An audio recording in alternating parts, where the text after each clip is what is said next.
इसके portal vein में एक थ्रोम्बस था बड़ा सा, जो सर्जरी को और कॉम्प्लेक्स बना देता है। तो इस तरह की सर्जरी में सक्सेस रेट काफी कम होता है और बहुत डिफिकल्ट सर्जरी होती है। तो ये हमने रिसेंटली सक्सेसफुली किया है। तो इसके लिए हमने आप सबको बुलाया है इन्फॉर्म करने के लिए कि we have done major case with combined liver kidney transplant. और बेसिकली पेशेंट जो है मिस्टर बनायता आपके सामने हैं। ये 59 ईयर ओल्ड मेल है फ्रॉम म्यांमार और ये सफर कर रहे थे hepatitis B related chronic liver disease और साथ में इनको क्रॉनिक किडनी डिजीज भी था जिसके लिए ये डायलिसिस पे थे। और लिवर में भी काफी इनको कॉम्प्लेक्सिटी थी बिकॉज ऑफ लिवर डिजीज। इनको असाइटिस था, इनको जॉन्डिस था, बीच में कई बार एडमिशन हुए इनके और डायलिसिस तो कंटिन्यूस चली रही थी इनकी। और इनके जो डोनर थे, एक कजन ब्रदर थे लिवर डोनर और जो किडनी डोनर थे वो नेफ्यू थे। तो जब ये हमारे पास आए काफी कॉम्प्लेक्स था। तो बेसिकली इसमें क्या होता है कि मल्टी डिसिप्लिनरी अप्रोच बहुत इंपॉर्टेंट होती है जिसमें टीम वर्क बहुत इंपॉर्टेंट है। तो हमने डॉक्टर रितेश है हमारे किडनी ट्रांसप्लांट के डायरेक्टर और डॉक्टर ललित सहगल हमारे लिवर ट्रांसप्लांट और एनेस्थीसिया के डायरेक्टर हैं और क्रिटिकल केयर भी हमारा यही देखते हैं। डॉक्टर संदीप है मेरे colleague surgeon, doctor Lokendra from urology. तो एक टीम वर्क बहुत इंपॉर्टेंट होता है इसमें, जिसमें हमने पहले पेशेंट को इवेल्युएट किया, कैसे हम इसमें प्रोसीड करेंगे, सारा प्री ऑपरेटिव प्लानिंग जिसे बोलते हैं, डोनर्स का इवेल्युएशन, पेशेंट का इवेल्युएशन, ये सब किया। उसके बाद हमने इसको प्लान किया केस को। तो केस में एज ए प्रोटोकॉल हम पहले लिवर ट्रांसप्लांट करते हैं। तो पहले हमने लिवर ट्रांसप्लांट किया। इसमें सबसे इंपॉर्टेंट होता है कि ब्लड लॉस कम से कम हो ताकि पेशेंट की हीमोडायनेमिक इंस्टेबिलिटी ना हो, क्योंकि अगर हीमोडायनेमिकल अनस्टेबल हो जाएगा तो किडनी लगाना मुश्किल होता है और उसके बाद उसकी सक्सेस रेट कम हो जाता है। तो हमने बहुत स्लोली जिसे कहते हैं ऑपरेट किया इनको। और पोर्टल वेन थ्रोम्बोसिस होने की वजह से परेशानी ये होती है कि लिवर को हम फ्लो नहीं दे पाते। तो पोर्टल वेन थ्रोम्बोसिस में हमने थ्रोम्बेक्टमी करी पहले, तो उसमें हम उसका फ्लो दे पाए। तो ये बड़ी कॉम्प्लेक्सिटी थी इसमें, लेकिन लकीली हम लोग उसको फ्लो दे पाए लिवर को और पेशेंट की रिकवरी बहुत अच्छी रही। नॉर्मली क्या होता है कि कंबाइंड लिवर किडनी में पेशेंट का स्टे भी ज्यादा रहता है और मतलब पोस्ट ऑपरेटिव कोर्स भी बहुत स्मूथ नहीं रहता है। बट लकीली हमारी क्रिटिकल केयर टीम बहुत अच्छी है। हमारी जो नर्सेज आईसीयू में है वो काफी एक्सपर्ट है इन चीजों में। तो उस वजह से पेशेंट का रिकवरी बहुत अच्छा रहा। अब नॉर्मली क्या होता है, ऐसे पेशेंट में टाइम ज्यादा लगता है डिस्चार्ज होने में, लेकिन 14 डेज के अंदर अंदर पेशेंट डिस्चार्ज हो गया। नॉर्मली आपको थोड़ा सा किडनी ट्रांसप्लांट के बारे में और साथ में करना, दोनों ही बड़े प्रोसीजर्स हैं जिसमें लिवर ट्रांसप्लांट बहुत ही मेजर प्रोसीजर है। एक मेजर प्रोसीजर होने के बाद आपको 4 सर्जरीज को आपस में तालमेल करना है। लिवर का डोनर का सर्जरी, लिवर का रिसिपिएंट का सर्जरी, किडनी डोनर का सर्जरी और किडनी रिसिपिएंट का surgery. On the chair and he is doing very well.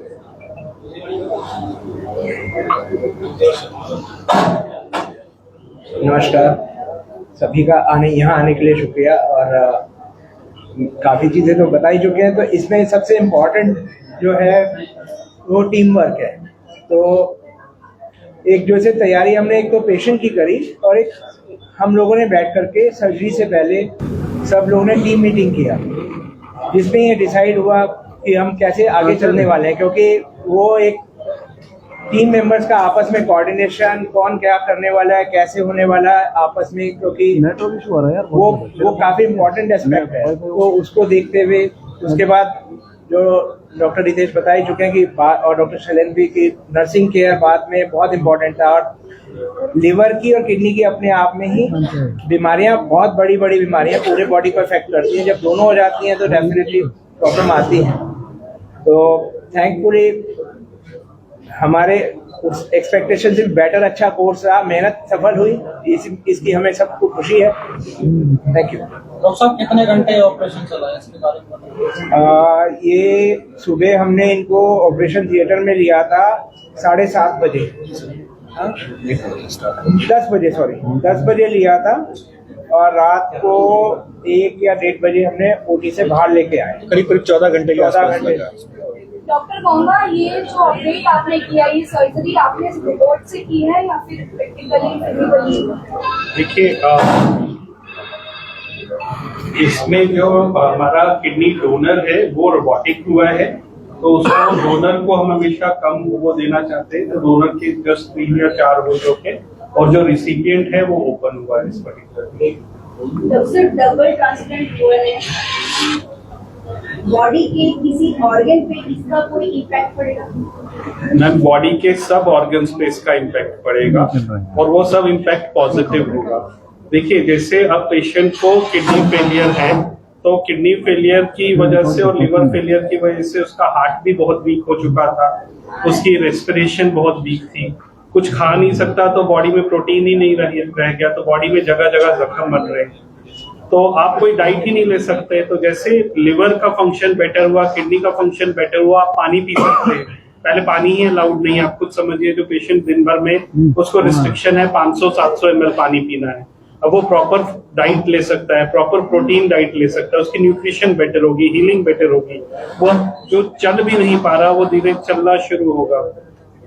तो उनके सारे ही फंक्शंस हार्ट से लेके लंग से लेके सब पे इसका पूरा बॉडी ही अब बेटर फंक्शन करने पड़ेगा। क्या चैलेंजेस फेस करने पड़ रहे हैं सर आपको डबल टाइमिंग में? Sorry, what are the challenges you are facing in double organ transplant?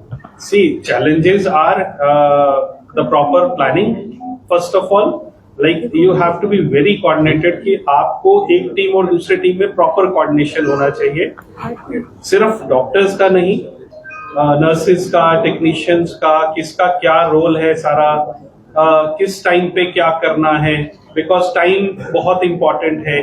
जब सर की तरफ से गो अहेड होगा कि अब आप किडनी डोनर लीजिए, किडनी डोनर स्टार्ट कीजिए, किस टाइम पे किडनी रिट्रीव करना है, बीच में जितने कम टाइम लगे उतने इम्पोर्टेंट है।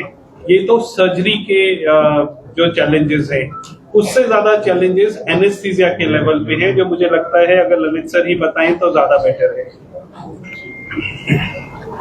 देखिए पहला जो चैलेंज आता है, जो सर्जरी वाली सुबह भी आया था, तो जो किडनी की बीमारी है उसकी वजह से एक अलग तरह का दिक्कत आती है। आपने सुना होगा कि किडनी के पेशेंट में पोटेशियम बढ़ जाता है, तो हमें सर्जरी वाली सवेरे में भी पहले हमें इनका डायलिसिस कराना पड़ा क्योंकि पोटेशियम बढ़ा हुआ था। तो अब हमारा दूसरा चैलेंज आता है कि हम लिमिट हो जाते हैं, क्योंकि जब तक किडनी लगेगी नहीं और काम करना शुरू नहीं होगी, हम उसको उतना जो हम ऑपरेशन के दौरान फ्लूइड वगैरह देते हैं, दवाइयाँ, वो दवाइयों का मेटाबॉलिज्म दोनों की वजह से, जो दवाइयों का तो इफेक्ट बॉडी पे आता है और जो बॉडी उसको ट्रीट करती है दवाइयों को, दोनों में डिफरेंस आता है। वो काफ़ी कई बार अनप्रिडिक्टेबल भी होता है, तो आपके लिए वो भी एक कैसे केयरफुली टाइट्रेट करके चलना है दवाइयों को, वो भी एक चैलेंज रहता है। साथ में लिवर के पेशेंट में बीपी गिर सकता है, साथ में अगर किडनी हो और गिर सकता है। उसमें डेफिनेटली हमारे सर्जन बहुत स्किल्ड हैं जिन्होंने इसका ध्यान रखा कि ब्लीडिंग ना हो, सर्जरी में और स्टेप्स में मिनिमम टाइम लगे, बीच में दो प्रोसीजर के बीच में टाइम गैप मिनिमाइज किया, क्योंकि एक ही दिन में दोनों हो रहा है। तो डेफिनेटली एक काम ये भी था मेरा ओटी में से कि डोनर आप ले लीजिए। फिर डॉक्टर रितेश अब इधर आ गए, डॉक्टर रितेश लोकेंद्र स्क्रब हो गए, तो उनको बताना कि डॉक्टर रितेश को बताना कि अब वो हेड है। तो एक लगातार, फिर उसके बाद आईसीयू में आने के बाद पेशेंट चल नहीं पाते थे, बहुत बड़ा चैलेंज था। और मैं I am very proud of my nurses की जो पेशेंट बेड सोर के साथ आया था उसके बेड सोर हील हो गए हमारी नर्सिंग केयर से।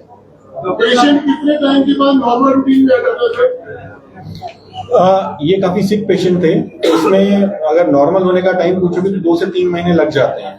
अभी हालांकि जैसा सबने बताया कि ये आए थे तो बेड रिटर्न थे ऑलमोस्ट, अभी एटलीस्ट व्हील चेयर पे खड़े हो पा रहे हैं, तो रिकवरी हमारे हिसाब से काफी बेटर है। अभी इनको डिस्चार्ज से 2 हफ्ता हुआ है, तो टोटल ऑपरेशन से अगर आप मानोगे तो 4 हफ्ते हुए हैं, तो टोटल 2 से 3 महीना और लगेगा इनको बिल्कुल नॉर्मल होने में। डॉक्टर साहब पेशेंट कहाँ से हैं? पेशेंट म्यांमार से। जैसे कि आपने मेंशन किया कि बहुत पेशेंट तो आपको ये बहुत सिक्योर लाइफ उन्होंने अपनी रही होगी, तो कैसे ये, और एज भी बहुत ज्यादा नहीं है, तो कैसे ये प्रॉब्लम हुआ है? ये हेपेटाइटिस बी की वजह से हुआ है इनको, और क्रॉनिक किडनी डिजीज का तो रीजन हाइपरटेंशन की वजह से था इनको। कॉमन मैन को क्या आप इसमें सलाह देना चाहेंगे कि कैसे इसमें अपनी लाइफस्टाइल में रखें? सबसे इम्पोर्टेंट ये है कि जैसे हेपेटाइटिस बी है इनको, उसका ट्रीटमेंट पॉसिबल अगर टाइमली डिटेक्ट हो जाए तो सबको अपना एक बार टेस्ट करा लेना चाहिए हेपेटाइटिस बी और सी का। दोनों के लिए बहुत अच्छी एंटीवायरल ड्रग्स अवेलेबल है, अगर टाइमली ट्रीट करेंगे तो वो लिवर को अफेक्ट नहीं करेगी। उसी तरह से किडनी के लिए जैसे हाइपरटेंशन थे, तो अगर आप किसी को ब्लड प्रेशर है तो टाइमली ट्रीट कराएं उसको, ताकि इस स्टेज पर ना पहुंचे किडनी में। सर नेचुरल प्रिकॉशन से ठीक नहीं होते, मतलब लिवर ट्रांसप्लांट करना है सर जी नेचुरल जो प्रिकॉशंस होते हैं उससे ठीक नहीं होते। नहीं, लिवर सिरोटिक था इनका ऑलरेडी, क्योंकि हेपेटाइटिस बी की वजह से लिवर सिरोसिस की स्टेज में पहुंच गया। एक और इम्पोर्टेंट आपके सवाल जैसे आपने पूछा, तो किसी को अगर हेपेटाइटिस बी नहीं है तो सबको अपना वैक्सीनेशन कराना चाहिए, उससे प्रिवेंट हो सकता है हेपेटाइटिस। मीन्स पहले आप बचाव कर सकते हैं।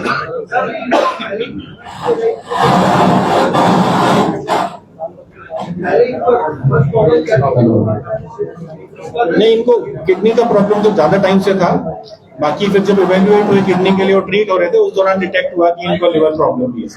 सर कॉमन मैन को क्या प्रिकॉशन लेने चाहिए और क्या लक्षण दिखाई देते हैं आपको?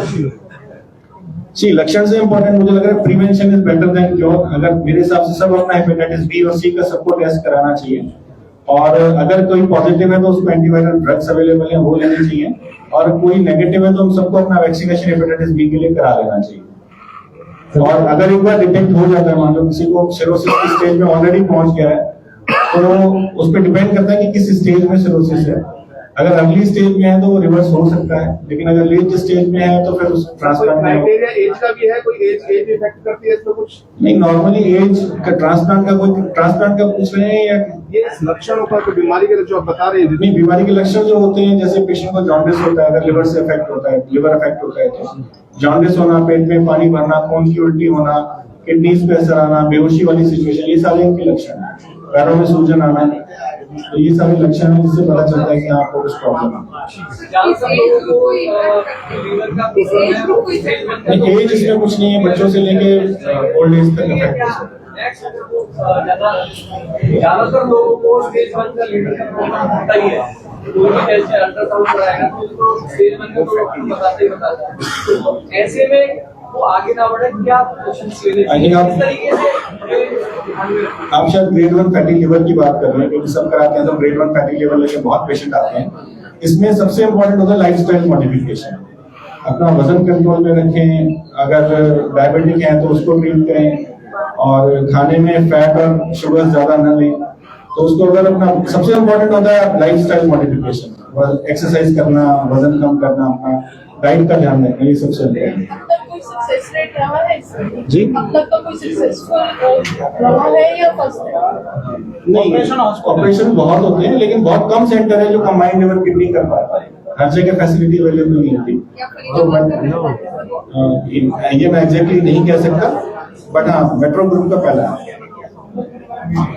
सर अभी मतलब बोलने के लिए ठीक है, बोल सकते हैं, बात कर सकते हैं। ये लोग क्या तो थोड़े कम ही बोलते हैं, अच्छा। तो बट इनके साथ में है वो बोल सकते हैं, लेकिन हाँ आप क्योंकि लैंग्वेज भी बैरियर है, टोटल प्रोसीजर के क्या कॉस्ट है? कॉस्ट तो आई थिंक मैं डॉक्टर हूँ, मैं नहीं बता सकता, वो आई थिंक बाकी बिलिंग वाले ज्यादा आपको बताएंगे, बट अप्रोक्सीमेटली आप मान के चलिए, क्योंकि दोनों का मिला के करीब करीब 20-21 लाख के आसपास रहता है। बाकी एग्जैक्टली मुझे भी नहीं पता, बट 21 लाख के आसपास।